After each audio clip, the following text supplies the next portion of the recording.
Good evening, visitors. Welcome to the Australian War Memorial's last post ceremony. My name is Richard Cruz, and joining us today from the Royal Australian Navy is Warrant Officer Nikolai Rofe.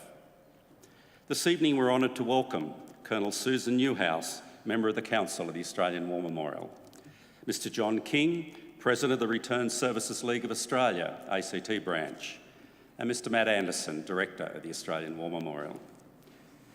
As always, we welcome the veterans who have served, those that are still serving, and the families that love and support them. We acknowledge the members of RSL and Services Clubs Association, RSL Victoria and RSL Queensland, who are watching the broadcast of this ceremony across Australia. And during this evening's ceremony, wreaths will be laid at the base of the Pool of Reflection by visitors to the memorial. If you're able, I invite you all to please stand and join in singing the National Anthem.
If you're able, please be seated. The Australian War Memorial was the vision of Charles Bean, Australia's First World War official historian. Bean landed with the Australian troops on Gallipoli and stayed with them at the front through to the end of the war. The idea of this national memorial and museum came to him at Pozières, France, in the depths of the bloody fighting of 1916. Bean's idea was that this would be a place where families and friends could mourn their loved ones buried in faraway places. It would also be a place that could help all Australians understand what these men and women had endured and what they had done for us. Bean's vision, to which we remain true, is best expressed as inscribed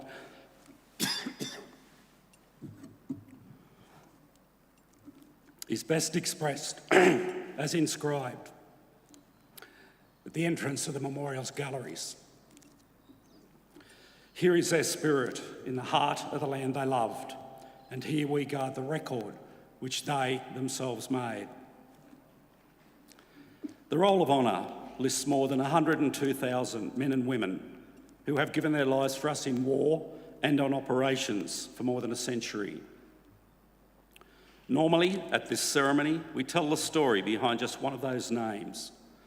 But each year, on Remembrance Day, we commemorate all service and sacrifice by reading the Eulogy for the unknown Australian soldier. The Eulogy was first delivered 25 years ago on this day in 1993 by the then Prime Minister, Paul Keating, on the occasion of the interment of the unknown Australian soldier into the Australian War Memorial's Hall of Memory. But first we present a lament, Flowers of the Forest. Wreaths or floral tributes will now be laid at the base of the Pool of Reflection.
We do not know this Australian's name, and we never will. We do not know his rank or his battalion. We do not know where he was born, nor precisely how and when he died. We do not know where in Australia he made his home, or when he left it for the battlefields of Europe. We do not know his age or his circumstances, whether he was from the city or the bush, what occupation he had to become a soldier, what religion, if he had a religion, if he was married or single. We do not know who loved him or whom he loved. If he had children, we do not know who they are. His family is lost to us as he is lost to them. We will never know who this Australian was, yet he has always been among whom we have honoured. We do know that he was one of 45,000 Australians who died on the Western Front, one of 460,000 Australians who volunteered for service in the First World War, one of 324,000 Australians who served overseas in that war, and one of 60,000 Australians who died on foreign soil. One of the 102,000 Australians who have died in wars this century. He is all of them, and he is one of us.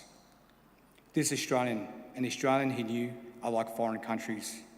The tide of events since he died has been so dramatic, so vast and all-consuming.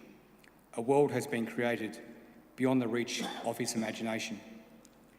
He may have been one of those who believed that the Great War would be an adventure too grand to miss. He may have felt that he would never live down the shame of not going. But the chances are he went for no other reason than he believed it was his duty for his own country and his king. Because the Great War was a mad, brutal, awful struggle, distinguished more often than not by military and political incompetence, because the waste of human life was so terrible that some said victory was scarcely discernible from defeat, and because the war, which was supposed to end all wars, in fact sowed the seeds of a second, even more terrible war, we might think that this unknown soldier died in vain. But in honouring our war dead, as we always have, we declare that this is not true.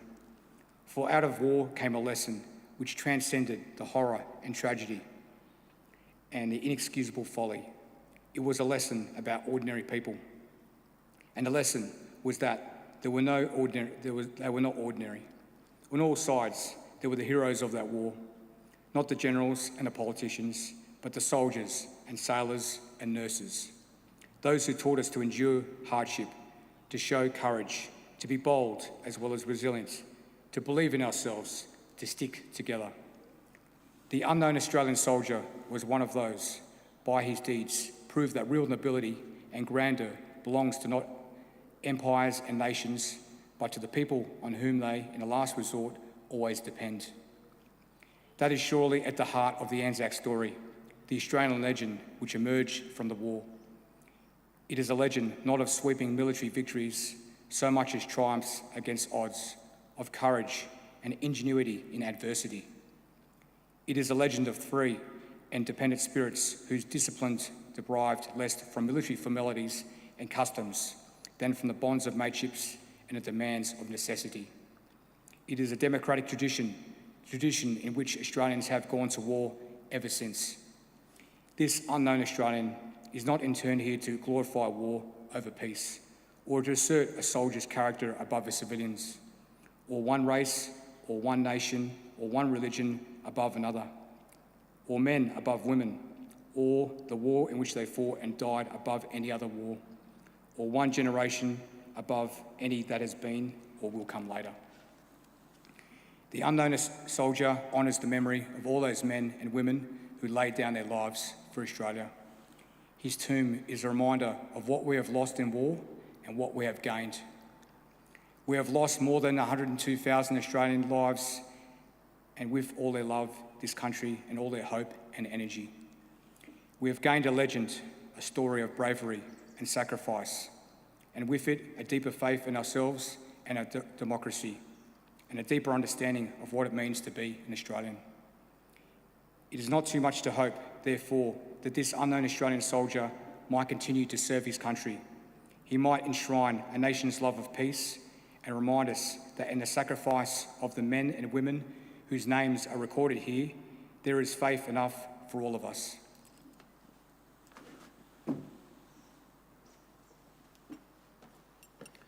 Please stand for the reading of the Ode, the sounding of the last post.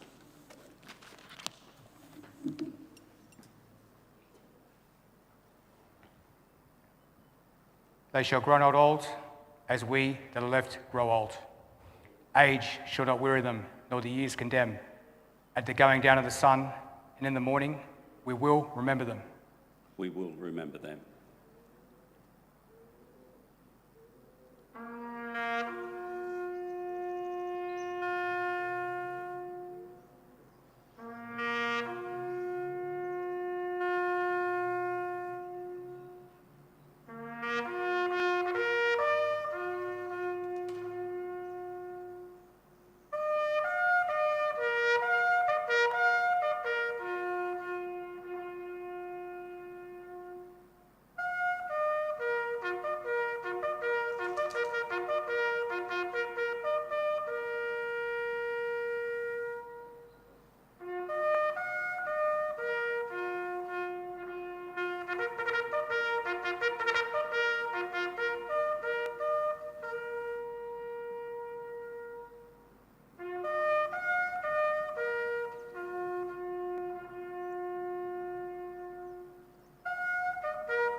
Lest we forget.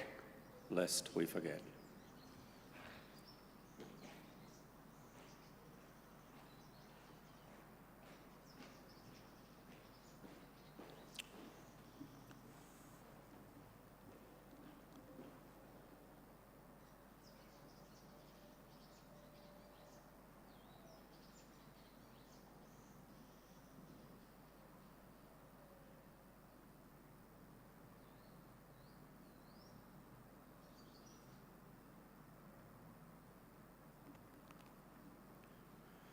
We leave you this evening with the words of the memorial's founder, Charles Bean.